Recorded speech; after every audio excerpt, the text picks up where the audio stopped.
आज का first word है जाड़े का मौसम या जाड़ा भी कहते हैं इसे, या हम शीत ऋतु या सर्दी भी कहते हैं इसे हिंदी में। वैसे इसे इंग्लिश में कहा जाता है विंटर। विंटर मतलब जाड़े का मौसम या सर्दी। और नेक्स्ट है बर्फ। बर्फ जो देख रहे हैं आप, इसे इंग्लिश में कहा जाता है स्नो। स्नो मतलब बर्फ, और बर्फ गिरना को भी इंग्लिश में कहा जाता है स्नो। स्नो मतलब बर्फ गिरना। जैसे इसका एग्जाम्पल है, बर्फ गिर रही है तो आप इसे इंग्लिश सुनाएंगे इट इज स्नोइंग, मतलब बर्फ गिर रही है। और शीतलहर, शीतलहर भी होती है सर्दियों के समय। वैसे शीतलहर को इंग्लिश में कहा जाता है कोल्ड वेव, या फिर आप बोल सकते हो कोल्ड स्नैप, या फिर आप बोल सकते हो कोल्ड स्पेल। तीनों का मतलब है शीतलहर। और नेक्स्ट है बर्फबारी। बर्फबारी जो देख रहे हैं आप, इसे कहा जाता है इंग्लिश में स्नोफॉल। स्नोफॉल मतलब बर्फबारी। और बर्फ का टुकड़ा जो देख रहे हैं आप, इसे कहा जाता है इंग्लिश में स्नोफ्लेक। स्नोफ्लेक मतलब बर्फ का टुकड़ा।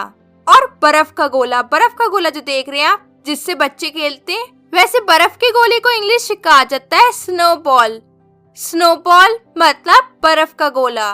और ये बर्फ का पुतला जो देख रहे हैं आप, इसे कहा जाता है इंग्लिश में स्नोमैन। स्नोमैन मतलब बर्फ का पुतला। और बर्फानी तूफान या बर्फ का तूफान भी कहते हैं इसे। वैसे बर्फानी तूफान को इंग्लिश में कहा जाता है स्नोस्टॉर्म। स्नोस्टॉर्म मतलब बर्फानी तूफान। और नेक्स्ट है बर्फ की चादर। बर्फ की चादर से मतलब है बर्फ की मोटी परत जो चारों तरफ होती है। वैसे बर्फ की चादर को इंग्लिश में कहा जाता है स्नो ब्लैंकेट। स्नो ब्लैंकेट मतलब बर्फ की चादर। और ये लटकती हुई नुकीली बर्फ जो देख रहे हैं आप, इसे कहा जाता है इंग्लिश में आइसिकल। आइसिकल मतलब लटकती हुई नुकीली बर्फ। और नेक्स्ट है कोहरा। कोहरा भी होता है सर्दियों में चारों तरफ। वैसे कोहरा को इंग्लिश में कहा जाता है फॉग। फॉग मतलब कोहरा। और घना कोहरा को कहा जाता है इंग्लिश में डेंस फॉग। डेंस फॉग मतलब घना कोहरा। और धुएं वाला कोहरा भी होता है। ये मिक्सचर होता है धुएं और कोहरे का। वैसे धुएं वाले कोहरे को इंग्लिश में कहा जाता है स्मॉग। स्मॉग मतलब धुएं वाला कोहरा। और नेक्स्ट है रोए। रोए जो होने लगते हैं स्वेटर वगैरह पे, तो रोए को इंग्लिश में कहा जाता है लिंट। लिंट या फिर आप बोल सकते हो फ्लफ, दोनों ही से बोला जाता है। और रोए को साफ करने वाला जो देख रहे हैं आप, इसे कहा जाता है इंग्लिश में लिंट रिमूवर, या फिर आप बोल सकते हो फ्लफ रिमूवर, और या फिर आप बोल सकते हो लिंट रोलर। तीनों ही नाम से इसे जाना जाता है। तीनों ही नाम बहुत यूज होते हैं। और नेक्स्ट है कांपना। कांपना या ठिठुरना। ठंड की वजह से हमारी बॉडी कांपने या ठिठुरने लगती है। वैसे ठिठुरना या कांपना को इंग्लिश में कहा जाता है शिवर।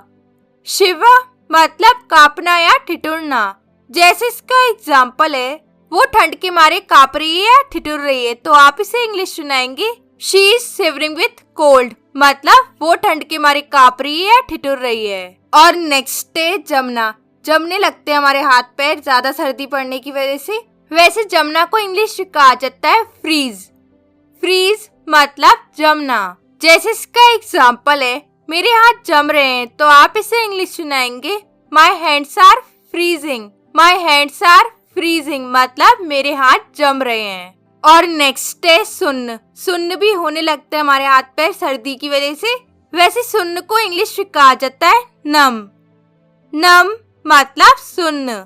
और सुन्न हो जाना को इंग्लिश में कहा जाता है गो नम। गो नम मतलब सुन्न हो जाना। जैसे इसका एग्जाम्पल है, मेरी उंगलियां सुन्न हो रही हैं, वैसे से इंग्लिश सुनाएंगे my fingers are going numb. My fingers are going numb मतलब मेरी उंगलियां सुन्न हो रही हैं। और नेक्स्ट है धूप सेकना। सर्दियों में धूप भी सेकते हैं हम लोग। वैसे धूप सेकना को इंग्लिश में कहा जाता है बास्क। बास्क मतलब धूप सेकना। जैसे इसका एग्जाम्पल है, चलो धूप सेकते हैं, तो आप इसे इंग्लिश सुनाएंगे let's bask in the sun. Let's bask in the sun मतलब चलो धूप सेकते हैं। और नेक्स्ट है हाथ तापना। कुछ इस तरीके से सर्दियों में हम हाथ तापते हैं। वैसे हाथ तापना को इंग्लिश में कहा जाता है वार्म हैंड्स। वार्म हैंड्स मतलब हाथ तापना। जैसे इसका एग्जाम्पल है, आओ और अपने हाथ ताप लो, तो आप इसे इंग्लिश सुनाएंगे come and warm your hands. Come and warm your hands मतलब आओ और अपने हाथ ताप लो। और आग भी जलाते हम सर्दियों में, वैसे आग जलाने के लिए इंग्लिश वर्ड है किंडल। किंडल मतलब आग जलाना। जैसे इसका एग्जाम्पल है आग जला दो, तो आप इसे इंग्लिश सुनाएंगे Kindle the fire. Kindle the fire मतलब आग जला दो। और नेक्स्ट है अंगीठी। अंगीठी भी होती है आपके कमरे में जहाँ पर आग जलाई जाती है, वैसे अंगीठी को इंग्लिश कहा जाता है फायर प्लेस। फायर प्लेस मतलब अंगीठी। और ये धुआंकश जो देख रहे हैं आप, जिससे धुआं बाहर निकलता है, वैसे से इंग्लिश में कहा जाता है चिमनी। चिमनी मतलब धुआंकश। और नेक्स्ट है रूखी त्वचा। रूखी त्वचा भी होने लगती सर्दियों में हमारे, वैसे रूखी त्वचा को इंग्लिश में कहा जाता है ड्राई स्किन। ड्राई स्किन मतलब रूखी त्वचा। और नेक्स्ट है फटे हुए होठ। फटे हुए होठ हो जाते हैं हमारे सर्दियों में, वैसे फटे हुए होठ को इंग्लिश में कहा जाता है चैप्ड लिप्स। चैप्ड लिप्स मतलब फटे हुए होठ। और त्वचा भी फटने लगती है, वैसे फटी हुई त्वचा को इंग्लिश में कहा जाता है चैप्ड स्किन। चैप्ड स्किन मतलब फटी हुई त्वचा। और नेक्स्ट है दांतों का किटकिटाना। दांत किटकिटाने लगते हैं हमारे जब ठंड पड़ती है, तो वैसे दांत किटकिटाना को इंग्लिश में कहा जाता है चैटर। चैटर मतलब दांत किटकिटाना। जैसे इसका एग्जाम्पल है मेरे दांत किटकिटा रहे थे, तो आप इसे इंग्लिश सुनाएंगे my teeth were chattering. My teeth were chattering मतलब मेरे दांत किटकिटा रहे थे। और नेक्स्ट है रोंगटे खड़े होना। रोंगटे भी खड़े होने लगते हैं ठंड की वजह से, वैसे रोंगटे खड़े होना को इंग्लिश में कहा जाता है गेट गूज़बम्प्स। गेट गूज़बम्प्स मतलब रोंगटे खड़े होना। जैसे इसका एग्जाम्पल है ठंड की वजह से मेरे बेटे के रोंगटे खड़े हो गए, तो आप इसे इंग्लिश सुनाएंगे my son got goosebumps due to cold. My son got goosebumps due to cold मतलब ठंड की वजह से मेरे बेटे के रोंगटे खड़े हो गए। और नेक्स्ट है जुकाम। जुकाम भी हो जाता है सर्दी में, वैसे जुकाम को कहा जाता है इंग्लिश में कोल्ड। कोल्ड मतलब जुकाम। जैसे इसका एग्जाम्पल है मुझे जुकाम है, तो आप इसे इंग्लिश सुनाएंगे आई हैव अ कोल्ड मतलब मुझे जुकाम है। और गले में खराश भी हो जाती है, वैसे गले में खराश को इंग्लिश में कहा जाता है सोर थ्रोट। सोर थ्रोट मतलब गले में खराश। जैसे इसका एग्जाम्पल है उसे गले में खराश है, तो आप इसे इंग्लिश सुनाएंगे he has a sore throat मतलब उसे गले में खराश है। और नेक्स्ट है खांसी। खांसी को कहा जाता है इंग्लिश में कॉफ। कॉफ मतलब खांसी। जैसे इसका एग्जाम्पल है उसे सूखी खांसी है, तो आप इसे इंग्लिश सुनाएंगे ही हैज अ ड्राई कॉफ मतलब उसे सूखी खांसी है। और नेक्स्ट है खांसना। खांसना को भी इंग्लिश में कहा जाता है कॉफ। कॉफ मतलब खांसना।